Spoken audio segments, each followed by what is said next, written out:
to Zoom. Yeah, maybe I should, right? Yeah. When you do that, you can just set it up to start, Yeah. without having to click any buttons whatsoever. Sure. Yeah. Yeah, there was an interesting point that Sam raised about Zoom because of how the recommendations seem to be coinciding with people. Do you want to What's go? So, one of the things that have been said over the last few weeks or so is that some of us have been having the same recommendations on YouTube, and YouTube is owned by Google, isn't it? Yeah, right. We're Yeah. using Google Meet.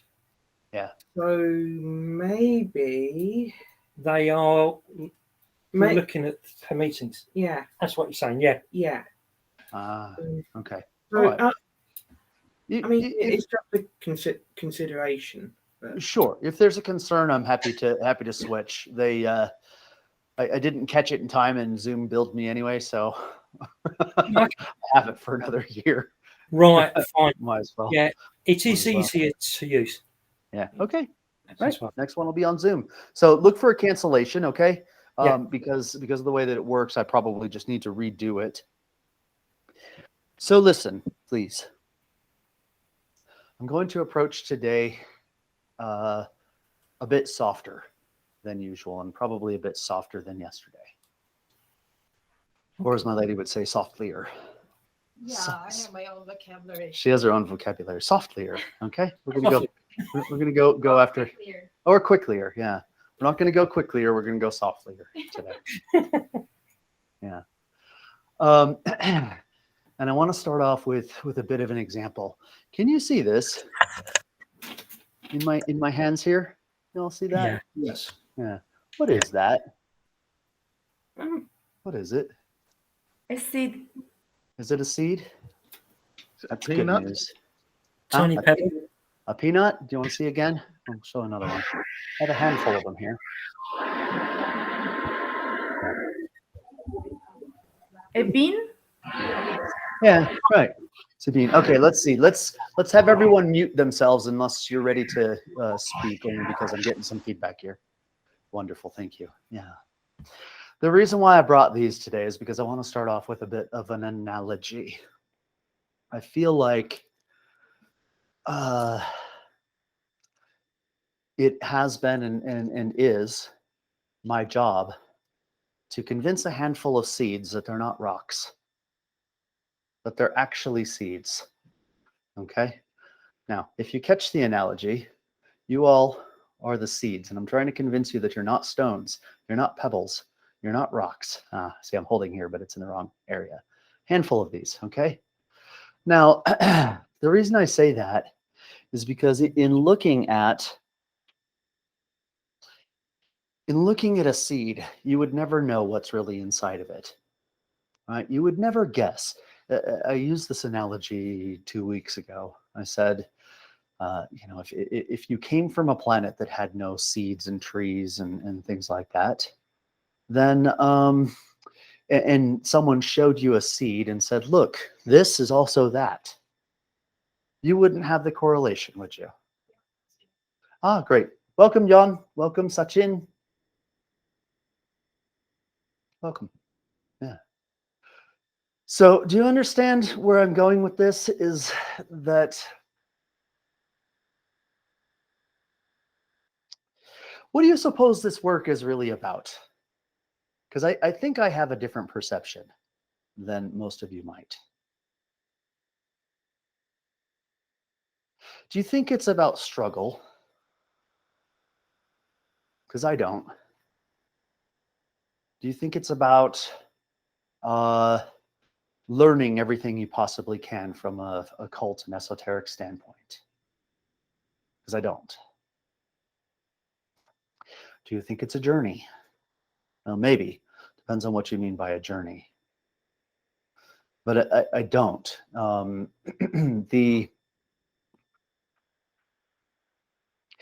I would say the biggest difference between yourselves and where I'm at in this work is only a matter of perception. In other words, not just a perception, someone's perception, but the ability to perceive.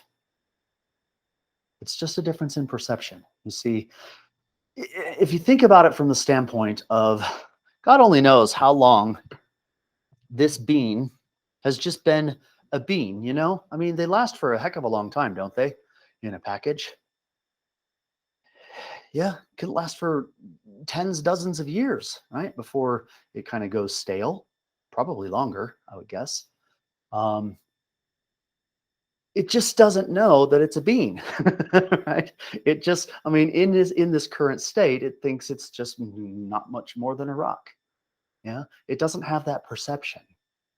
Now, I bring this up because the idea of this work, even though you are inundated at times with all kinds of esoteric and occult ideas and knowledge, and consider things from this perspective and consider things from that perspective, the fact of the matter is that you already are it. You already are it. What's getting in the way is the perception. Yeah, you think now. So if you want to draw the analogy a little bit further, then maybe my role in all of this would be something akin to a gardener at the moment, right? To making sure that you're getting water and getting nutrients in the soil, right? But you are already it, you see. There's nothing to be added to you, right? This is creating an ecology for you to become, full-fledged beanstalks, right? But nothing needs to be added to you whatsoever. In fact, I would say probably quite the opposite is the case, in that what needs to be extracted would be the husk, yeah, that hard outer shell. And we have a word for that, but I think it's often misused. I'm going to use it in more of an esoteric or an occult meaning. And that word is ego. We've talked about ego. It's shown up in the past, hasn't it?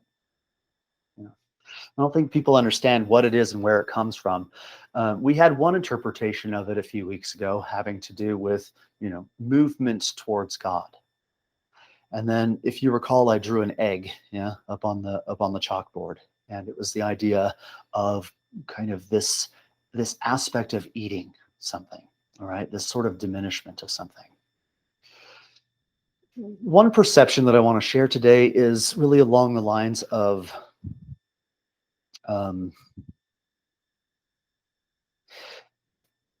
you kind of sacrifice that aspect of yourself at some point in time in the journey. You sacrifice the ego as, the paschal lamb of your higher self, of your higher being, the higher aspects of yourself. Yeah? The more nothing you can become in the time in the short term, the more everything you're able to become later. You see, if a bean hangs onto that hard outer husk, hangs onto it, and identifies with it, nope, this is the form I've been my whole life. This is how I shall remain. It can't grow. It can't become what it should be. Yeah. This is one of the biggest lessons I've learned in my life, is that to become more, you have to become less. You can't continue to accumulate. You can't continue to gather into oneself until you begin to let go of those things. And the way that it works, some of you have been exposed to the idea of the Eminent, which is really just an extension of oneself. Okay, now take this physical life, for example, right? I'm in communication with something that could be called the higher aspect of myself. And that is in communication with something a bit higher up the gemrod or up the ray of creation, which is in communication with something higher than that, and so on and so forth. And so you see that the idea of evolution, of a spiritual journey, is really figuring out who your friends are, right? Being able to have a connection to these types of things. It's always been a bit of a puzzle for me how, well, let me retract that, because, you know, I wasn't born fully developed. It's not possible, right? So for a while now, it's been a puzzle for me. The idea that if a person can believe that there is some higher power in the universe, some ultimate intelligence, some ultimate being, whether you want to call it God, the absolute, whatever term you want to apply to it, how it is that you can see yourself as separate from it. Yeah, if there was something original that you are sort of the end result of. Hello, kitty, on the bed, getting comfortable. See the kitty? That's great. If there was this whole, or is this whole, sorry, the camera's going to flip out on me. If there is this whole, W-H-O-L-E, how is it that you can't figure out that you're a part of that? Right? That you are that. You're just an aspect to it. It's like, imagine for a moment that instead of being you, you're a tiny little cell in your finger, yeah, or anywhere else in your body. And your perception is that I am me, right? Me, I am the cell. And all of everything else in creation is separate from me, separate to that cell, right? When the fact is that it's part of the whole, it's part of everything. The cell is you, just like you are part of the universe. It's all part of it. Do you understand? You see how when you really break it down, if you believe that there is this ultimate aspect of creation, how can you see yourself as separate from it? Yeah, I had to acknowledge the kitty there for a moment because it's part of you, whether you realize it or not. That cat, you know, getting on the bed and wanting to nest and that sort of thing, that's part of you. And the fact of the matter is that it's part of you because you had the experience of it just now. Yeah. Had I not pointed it out and had you not seen it in the camera behind Molly, it may not have been a part of you because it hadn't entered your reality. And now, if you look around yourself and look around at these folks that have joined you here and think about your life and think about your job and your family, your extended education, your just everything that encompasses the entirety of your life, that's all you. It's all part of you. What you don't see is the divinity in that, and that's unfortunate to me. Yeah. I had a very, have you ever experienced a kind of sadness that is not depression? It's not a sadness of, like, oh, I'm hurting for such and such, or, I'm depressed or morbid or whatever, but a kind of sadness of just this longingness of what could be. That's almost there. Yeah, that's what I experienced this morning. It was actually a bit religious. I get religious from time to time. Not religious in the sense of I feel like going to church, but religious from the standpoint of where religion issues from in creation. Of this open longingness for you. Yeah, for you to be what you are. You don't need any of this. Do you understand? I'm not going to take it away from you, but you don't need any of this. If you could just shift your perception for one moment and realize what exactly you really are, and that you are me, and you are gods, and you are goddesses, and you are planets, and you are, we've talked about this before in the ray of creation. You have a representation all the way up. There's a bit of you. Yeah. It's almost like, when you write something with a pencil, how a bit of that lead comes off at the, or not lead, but a bit of that graphite comes off at the end. Yeah. And that's what's written down. That's the state of your being right now. You think you're the writing, when the fact is that you were and are still a part of that pencil. You're not separate. So I said I'd come soft. This probably isn't soft, is it? Hard at times for an Aries to be soft, isn't it? But yeah, this is my humble plea to you, is to let go of the things that you don't need. Please let go of what you don't need and focus on what you can be and what you already are.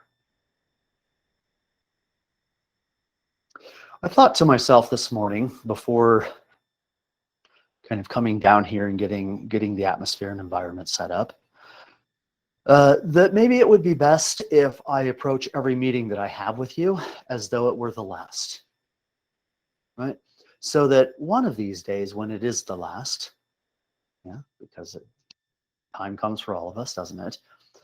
That you can say to yourselves, that last meeting was absolutely the most important meeting of my life.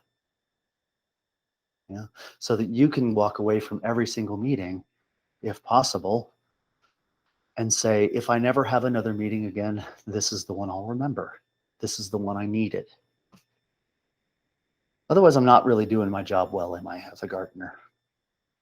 Yeah, forget to water you and just sprinkle a bunch of nitrous down without remembering to let it soak in. All right, I'll be soft for a minute. Where are you all with this? How does this sentiment sit with you?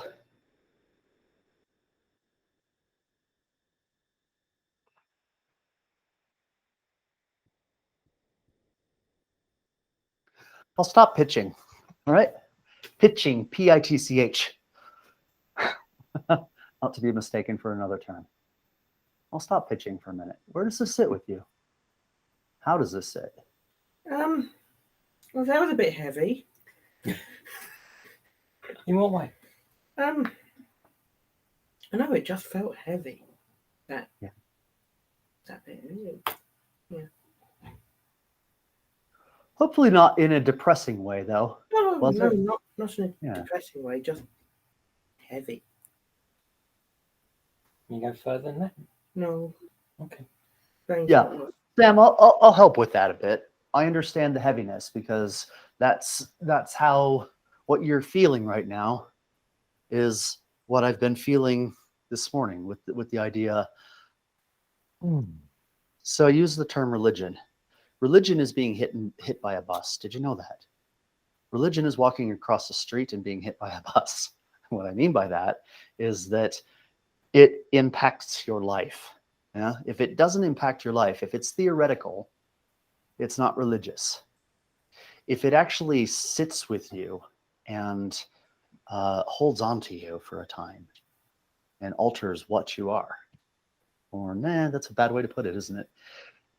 Makes known what you are, then it's religious. Yeah. So heavy can be a religious thing at times, you see, but I'm using it differently than most people use the term religion in the world. It's a very loaded term, isn't it? But yeah, I understand the heaviness. I do. Yeah. I genuinely love you all. I do. I want this for you. Yeah. It's not easy. It's not easy from this side of things either. I know it's not easy for you because I put you on the spot and I drag you around and make you think in ways that you haven't thought of before sometimes.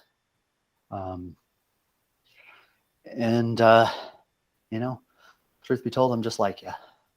I'm just out here doing my best, just like you are. So we're all in this together, ladies and gentlemen. Yeah. Do you know you don't need anything else? It really is just a single revelation. If you could literally just have a different perception about yourself, then you wouldn't need any of this. It's like I said, it's fertilizer. Yeah.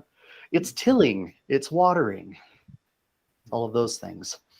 You can till and water the ground all you want to, but if there's not a seed in there, nothing's going to grow. Isn't that right? Mm. That's the important bit, is the you of it. I think I've said before, which probably isn't accurate, that if y'all weren't here, I would still be doing this, because I wouldn't actually, right? It would be, I'd be tilling and watering my own soil, but if there's no seeds out there, then what are you going to do? All right. Pitching. I'll stop pitching, please. Tell me how this sits with you.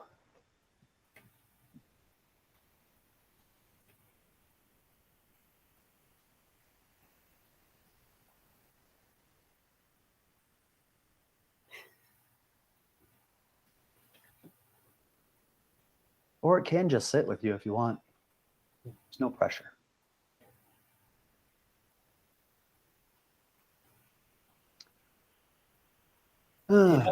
Yeah, it does feel very serious, not in a heavy way. That's very strong, very quickly today. Yeah. And one of the things that I spotted was by having the microphone off, it causes a lack of spontaneity. There's a little bit of a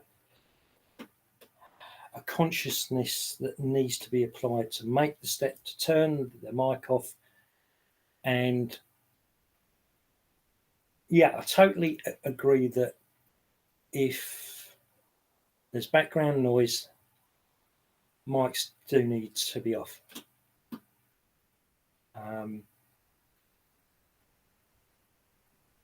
It's hard to form it up into words what I'm feeling. Yeah. It is very, very strong.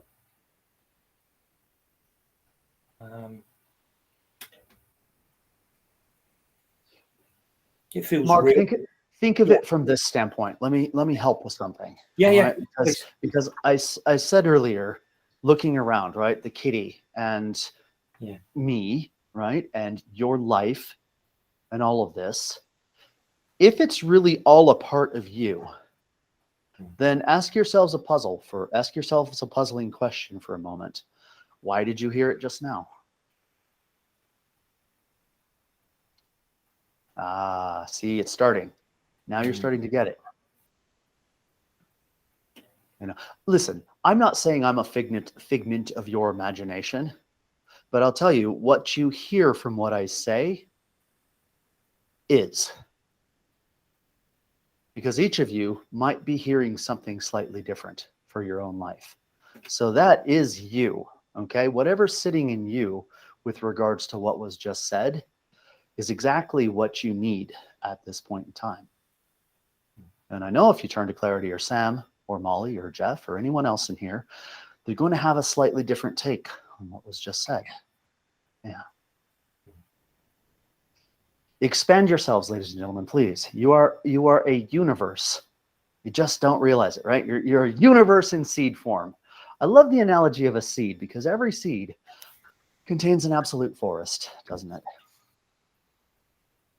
I mean, imagine the potential of just one seed, what it is. Yeah, because it grows into a plant, which drops a bunch more seeds, and so on and so forth. And yet each of you are that. Yeah. I think we don't know the way of manifestation of our potential. Okay. Yeah. So crack through the husk. Step 1. Step 2, you're it. That's really it, honestly. I said I would talk about this, the idea of where ego actually comes from. So we've talked about these kind of 4 zones before, right? We've got the physical, you've got the astral, the mental, and the divine. Okay? These 4 realms. Physical world, this, the body, everything you touch, feel, sense, okay? Astral, mostly to do with emotions. The cloaking of force. Yeah, the emotional cloak of force. This here in the mental is where something like ego lives. It's not down here. People think that it's something down here. It's actually up here. That's the part that needs to be shed in favor of reality. Because, see, we go through our lives as seeds. We all go through our lives and We look left and we see a bit of the seed over there, and we look right and we see a bit of the seed over there. Odd, I just did that backwards. It doesn't matter.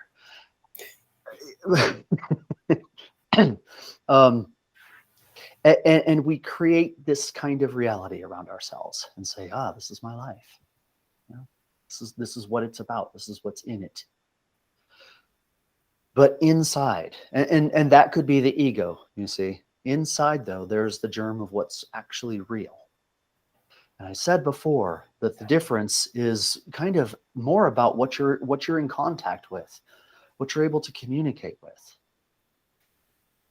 Do you understand what I mean by communicate with? Because you get up here, and this is all thoughts. This is everything you think about yourself, but it's encapsulated. It forgets about the germ of life, which is really what the seed is, isn't it? An inert seed. Yeah, we do this to our food for God knows what reason. Yeah, we render our seeds inert. I don't know why. Probably so, someone can't go plant popcorn in their backyard or whatever. But yeah, we do this. I don't know why we do this. It's absolute insanity. The real value, though, is letting that go, letting all that stuff go.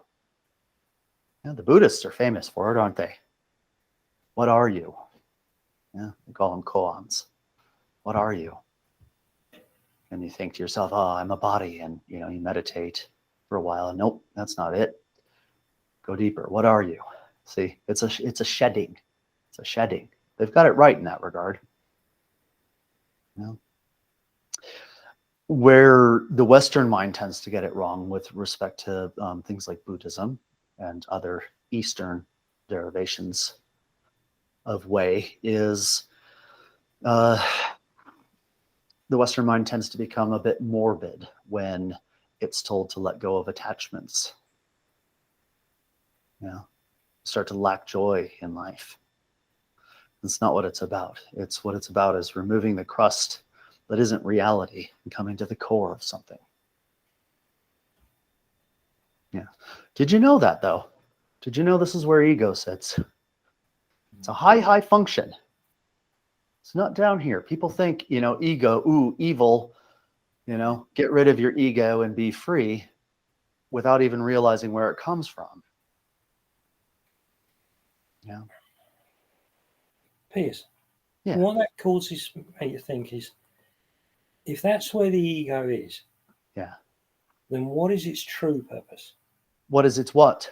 What is its true higher purpose? Fuel. That's all. Yeah, thank you. I thought that was obvious. It's fuel. What you just asked me is, considering that there is a germ of life inside of every seed, what is the purpose of the whatever they call that substance that surrounds it? It's fuel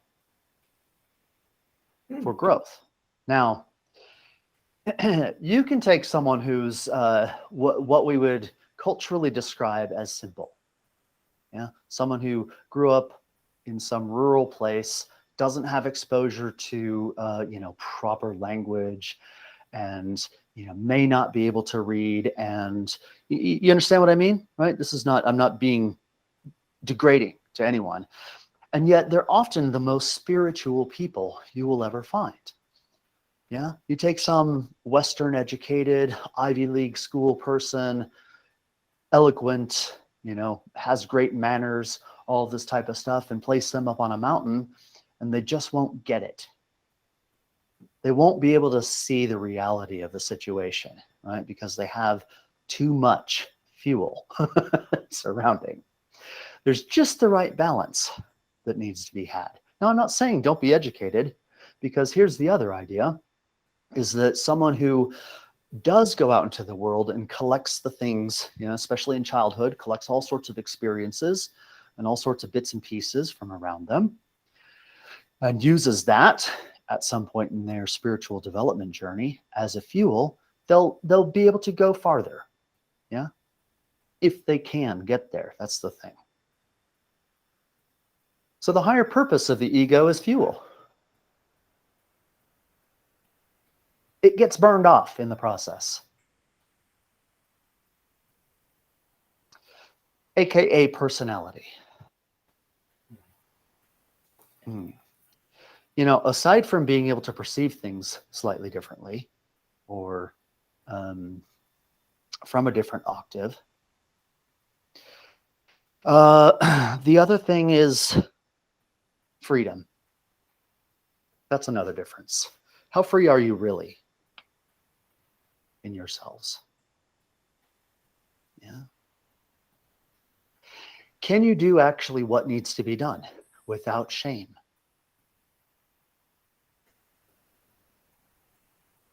Do you know what I mean? It's a tough one. It's a tough one. The reason I say it, you know, we've talked about this before in the past with respect to emotional outbursts and the difference between an actual slip in one's self-cognizance as an emotional outburst, you know, someone who flies off the handle, right? And one that is needed at the time. If we were in an environment where we could all meet together, we would do a very powerful exercise of learning how to blow up at each other in a controlled way. Are you free to be able, I'm not suggesting we do this now, okay? I'm not suggesting like we just start ripping each other apart. But do you have it in yourself to be able to do that if it's what's called for at the moment? You see, most people don't, because we've got these social norms that are inhibitions, is what they really are. You know, the ability to break through one's inhibitions is hugely difficult to get to the point of. And yet, if you can, if you do, it gives you the kind of freedom to be able to become your bean, become your stock, yeah, become your beanstalk. Anyway, it is not to bring in much atrium work, but it is star sapphire. You understand that when you are a baby in the womb, that you eventually grow to the point where you break free of that. And then in childhood, that's another womb, right, of socialization. And you break through that into adulthood. And if you continue your journey, you break through adulthood into lack of inhibition, into freedom. And then you're in a bigger womb, you see. Then you're really in a planetary womb. And if you continue your journey, you break outside of the planetary womb into another one, and so on and so forth. It's layers. It's just layers upon layers. Very important to see where you're at and break through it at any point in time. Imagine if we socialized not infants. Imagine if we, you know, if the culture could get to the fetus, what would it say? Stay put, young fetus, right? Don't be born. Don't be born. Stay exactly as you are. Yeah, thank God we don't do that. But we do it in the cultural world, right? They even stopped handing out ribbons to kids, athletes, you know. You go through, run a race and, you know, long jump and high jump and all sorts of things that you do in school. Everyone gets a participation ribbon. Yeah, because we're so afraid that we're going to think that someone's going to feel bad because they excel differently. See, this is the thing. We've lost the idea of, okay, you know, I was an outstanding jumper. I really was. Amazing. Yeah. My first car was a Volkswagen Bug. Familiar with the Volkswagen Bug? Little bubbly looking thing. Yeah. 1966. And I could literally stand in front of the thing, right, on the pavement, and boing, leap up and jump right on top of it. Believe it. It's true. Can't do it now, but I could at the point in time. Now, see, that's I say that not because I mean it really is outstanding, right? That some 12, 15, well, not 15, 16-year-old can do that. Yeah. But it came natural. I've always been that way. I could always jump. Long too. Yeah. Running start as far as I could. I could jump quite a long ways. Now,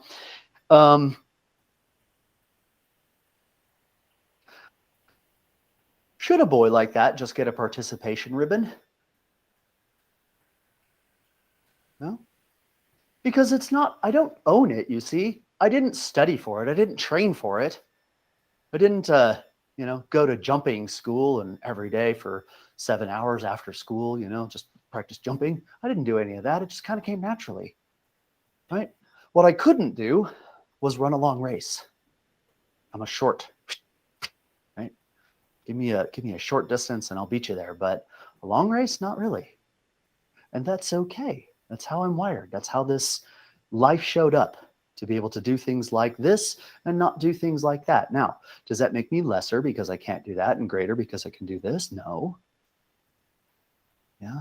But our culture, where I'm going with this is our culture says, nope, it's a level playing field, right? And we start this kind of indoctrination early on. It's a level playing field. Nobody is excellent. Nobody is, the opposite of whatever excellence is in everything. Everything is the same. Everyone is the same, right? We have distorted the concept of equality. I'm giving a physical example because it applies to everything in our culture. Everyone's equal, but we are different. Yeah, we are different. And it's okay to look at the things that you excel at and go, wow, whew, that's cool, right? I can do that. Wow, that's amazing. And it's also okay to feel no shame for not being able to run the long race. You see, because that's how this God called you showed up here. It's what you can do. Yeah, you were meant to. Now, this is what comes into inhibitions later on in life. People become afraid to express what they think about the world, what they think about certain situations. Yeah, they become culturalized. And honestly, there's a safety aspect to it as well. Yeah, you can't, unless you own the company, you can't go in every day and just, say what you want. But where do you find your freedom then? That really begs the question. If you're not free in the culture, how can you be free?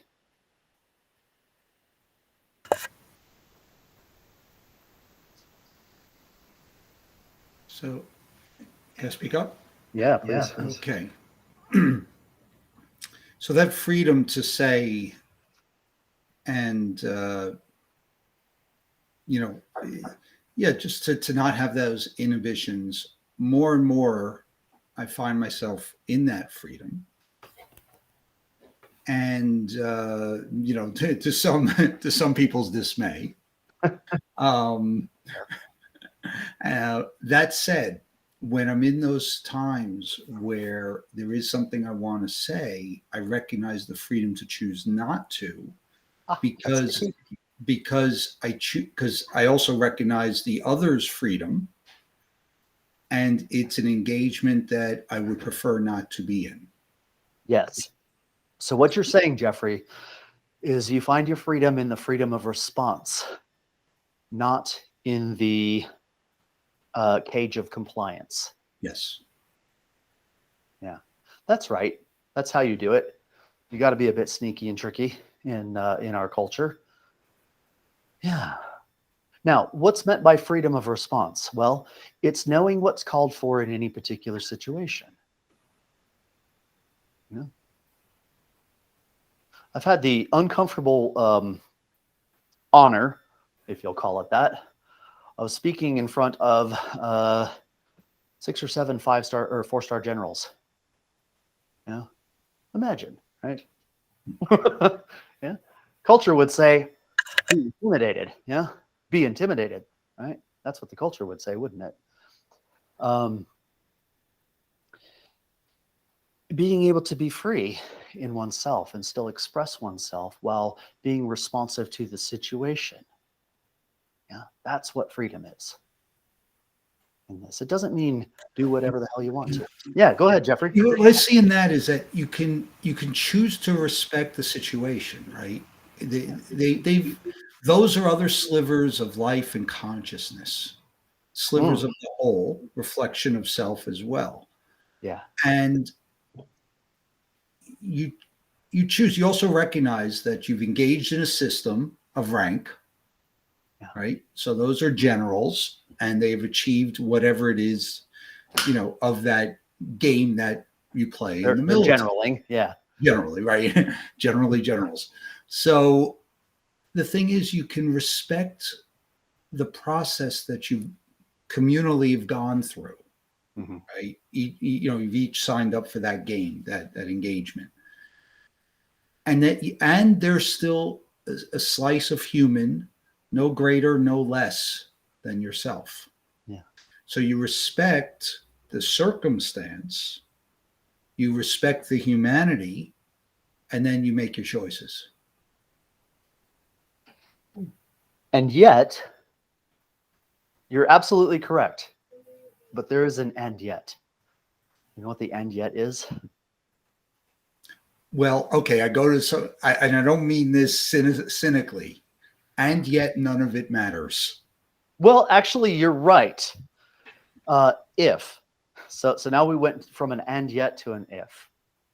None of it matters if you've begun to sprout, right? If it matters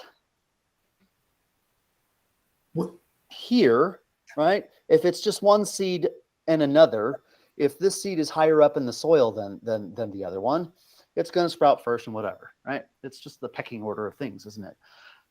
But if you have these connections, which is what this work is all about, then you can actually honestly elevate instead of doing so out of fear. Yeah. If you have these higher connections in your life, you can put on whatever show you need to in the seed form. You really, and you don't even, it doesn't bother you. That's the thing. Yeah. Well said. Well said, sir. So what I wanted to do today is to give a more open sense of this work. All right. It's not about this lesson and that lesson and learning this and learning that. What that can do is that it can help to add the right kinds of fuel to the seed, to the ego even. Yeah. But it's not really the end result. It's a means to an end, if that makes sense. Yeah. Because you could really do away with all of it, to be honest. Just get rid of all the teachings whatsoever and just have a perception change. Would it be that easy? That's the problem. That's the hard part, isn't it? It's not that easy to just go, I choose no longer to have these perceptions. I'm going to have these ones instead. But in essence, that really is what it's about. By the way, probably a good 95% of it isn't really objectively true anyway. Did you know that? For those of you who squirrel away all the archives and all that type of stuff, probably 95% of them are not true anyway. What it is it's one person saying, here's how I think. How does that sit with you? Right? Because it's a different perception. It's a different kind of feel that you may not have had before, but that's all it is. But when you get up to these realms, it's not true. None of it. There really is only one thing, and it's called divinity. All the rest of it is manifestations of various things. So if you find astrology useful, by all means, be an astrologer. Figure it out, play with it, run with numbers. I'll tell you what, it keeps you open anyway to other things. Yeah. But it's not really true, especially not these days. Everything's shifted and moved around. if you find numerology, if you find sigils, if you find it, whatever you find useful, all I'm doing is saying, hey, look at this pattern of thinking. Do you find this useful? Yeah. And if you do, great, run with it. If not, okay too. This is why we're not a doctrinal thing. No. Mark, what's the expression? The Eminent scriptures, right? Yeah. Yeah. Okay. I didn't mean to bust anyone's bubble, as they say, but really, this is what's true. The fact that you are it. This is just like the rest is just garbage that you have cluttered around yourselves and sometimes forget. But we do need these little tricks, don't we? I know, Sachin, you don't like the word tricks in this context, but it kind of is. Yeah. All right. How are we?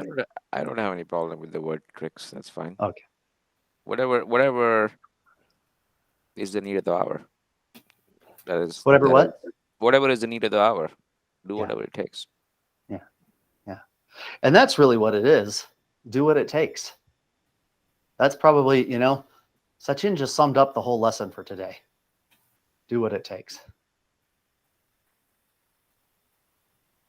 But just please don't forget that you're not just seeds and you're certainly not stones. I love these things. I'm going to plant one for each of you today. Stick them in a pot and watch them grow. Just as a call over to myself. Yeah, I'll plant one for me too. And play it as just as a call over. That it's not a pebble. And in the end, if it's treated correctly, it's not even a seed. It's just its kind of funky little appearance, just like all of us.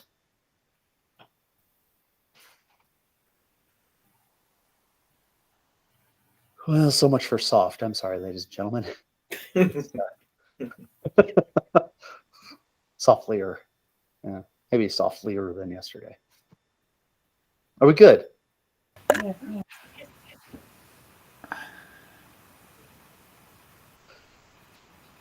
Here's another way to sum this up. I know, Jeff, you had something to say, and I'll let you in a moment. Okay. But really, we talked about these like layers and layers of wombs. Right? You can look at them as the Mashtorikya dolls, right? The little nesting dolls, Russian nesting dolls. You can look at them like that. Yeah, you kind of pop out of one, except in the reverse order, right? You pop out of one, you're in another one, you pop out another, and another. But in your adult life, to pop out of that womb of quote unquote adulthood into more of a spiritual life is really just popping out of the world of nonsense. Looking in yourself and finding what's nonsense and just letting it go. That's adult 2.0. It's coming out of the world. If you can really adhere to that and feel that, it's that feels like liberation. It does. Because you don't have to argue. You don't have to be petty. You don't have to be jealous. You don't have to be, none of that stuff. It just doesn't matter. It's all nonsense. Yeah. Wouldn't you say that's kind of the crux of the matter as far as busting out of that nesting doll into the creational nesting doll? Jeffrey, what did you have to say? Yeah, that's the territory, and I just wanted to make sure we didn't. You touched on it earlier, and as you're talking, I'm realizing how important it is. It's not what you need to add, right? It's what you need to remove. Yeah. We've all been socialized in all kinds of ways, and then I think the reference for last week, really it's the in the second half of life, right? The personality, eating of the personality to grow the essence, right? To grow, or what I guess in this context, adult 2.0, right? I think that I just find as you're talking like that's it, is what doesn't fit, what is of that training, and then the rest falls into place. Yeah. Yeah. There's something so beautiful and liberating about shedding. And it goes completely contrary to what our culture says that we're supposed to do as adults. We're supposed to add to ourselves. That's what they say. continue to add to yourself. Go back to school, get another degree. All of it, right? It's all gimme, gimme, gimme, gimme, gimme, gimme, gimme. And it clouds what it means to actually be a human. Gimme, gimme, gimme should be the mantra for childhood. Yeah, you should be into everything as a child. Always. Every little thing you can, including sticking candles in microwaves, if you were here yesterday. Yeah. Right? You should be into everything as a child. As an adult, you should be able to take all of that and go, wow, that was really interesting. Now I know something about plasma. You see? Didn't think that would come in handy, but however many decades later, it did. And you can begin to use those things, but in the process of shedding them. Yeah. Certainly don't need to go do that today, do I? Got the lesson. Cause some problems at home. Right. Okay, good. Yeah, you got the point. Yeah, let go. Let go of what's not important. Let go of what's not essential.